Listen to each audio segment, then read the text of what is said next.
चिराग पासवान ने बीपीएससी अभ्यर्थी को थप्पड़ मारे जाने संबंधी घटना की निंदा की। नमस्कार, मैं रागनी और आप देख रहे हैं बीपीएस न्यूज। चिराग पासवान ने बीपीएससी की परीक्षा का प्रश्न पत्र लीक होने के खिलाफ प्रदर्शन के दौरान पटना के जिलाधिकारी द्वारा एक अभ्यर्थी को थप्पड़ मारे जाने की निंदा की है। केंद्रीय मंत्री चिराग पासवान ने बिहार लोक सेवा आयोग की परीक्षा का प्रश्न पत्र कथित रूप से लीक होने के खिलाफ प्रदर्शन के दौरान पटना के जिलाधिकारी द्वारा एक अभ्यर्थी को थप्पड़ मारे जाने की निंदा करते हुए कहा कि यह कृत्य बिल्कुल भी उचित नहीं था।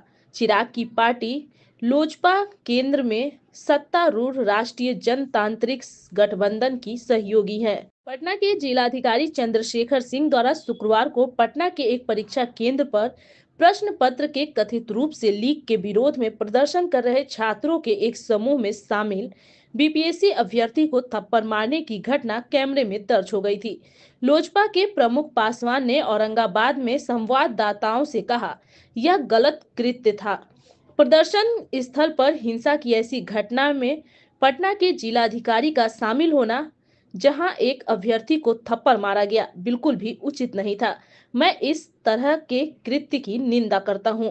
मामले की गहन जांच होनी चाहिए। यदि अभ्यर्थियों को कोई संदेह है 1% भी, तो उसका संदेह दूर किया जाना चाहिए। उन्होंने कहा, हमारी पार्टी ऐसी घटनाओं की निंदा करती है।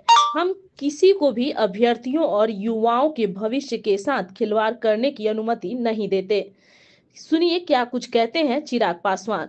ये गलत है पूरी तरीके से, और जिस तरीके से पटना डीएम के द्वारा वहाँ पे हिंसा का इस्तेमाल किया गया, छात्र को मारा गया, ये कतई जायज नहीं है। इसकी मेरी पार्टी पूरी निंदा करती है और हम लोग यह आग्रह करते हैं कि इसकी जांच होनी चाहिए। अगर छात्रों में 1% भी संदेह है धांधली को लेकर, तो उनके संदेह को दूर किया जाना चाहिए।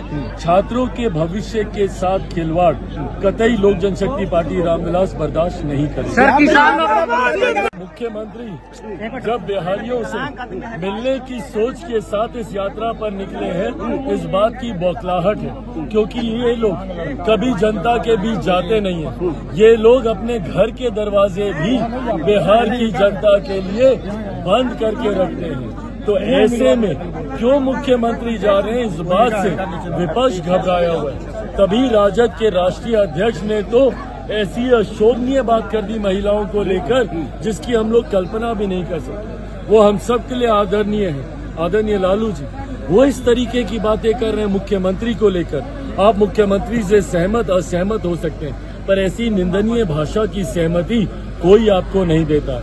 और ये बौखलाहट है, क्योंकि उपचुनाव में जिस तरीके से चारों सीट पर ये लोग हारे हैं और एनडीए का 100% स्ट्राइक रेट रहा है, उससे घबरा कर इनको परिणाम 2025 के भी अब दिखाई दे रहे हैं। उस घबराहट की वजह से इस तरीके की बातें विपक्ष के लोग कर रहे हैं। सर यहाँ तो संभव नहीं हो पाएगा, आप क्या करना चाहेंगे? जी, 1 नेशन 1 इलेक्शन हमारे देश के लिए कितना जरूरी है, इसका महत्व संविधान के निर्माताओं ने भी समझा।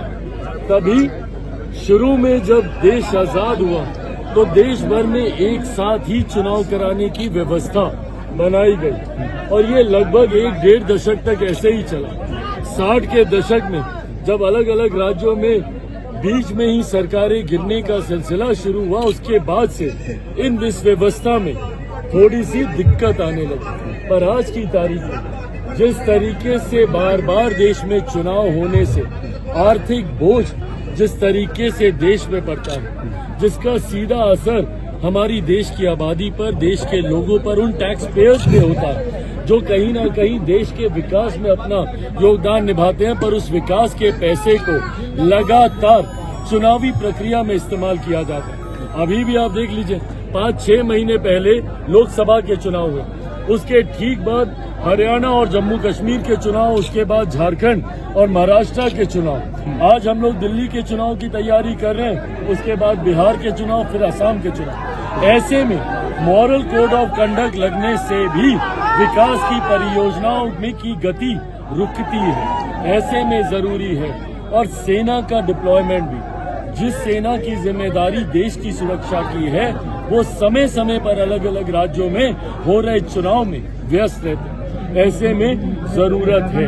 और देश के लोग आज की तारीख में इतने जानकार हैं, इतनी जानकारी है उनको कि भारत के संघीय ढांचे को समझते हुए जहां लोकसभा में अलग सोच से मतदान, तो विधानसभा का अलग सोच का मतदान होता है। इसी बार लोकसभा में देख लीजिए, जिन राज्यों में साथ में विधानसभा के चुनाव हुए, आंध्र प्रदेश उसका उदाहरण है। जहां लोकसभा में मतदान दूसरी सोच के साथ हुआ, तो वहीं आंध्र में स्थानीय सरकार को चुनने का देश की जनता ने काम किया। तो ऐसे में देश की जनता इतनी जानकार है, इतनी बुद्धि, इतनी विवेक है कि वो भारतीय संघीय ढांचे को समझ सकती है।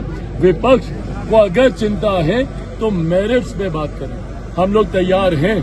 और लाने के बाद संभवतः हम लोग इस वन नेशन वन इलेक्शन को हम लोग जेपीसी में भी लेकर हम लोग जाएंगे, कमेटी के समक्ष भी लेकर जाएंगे।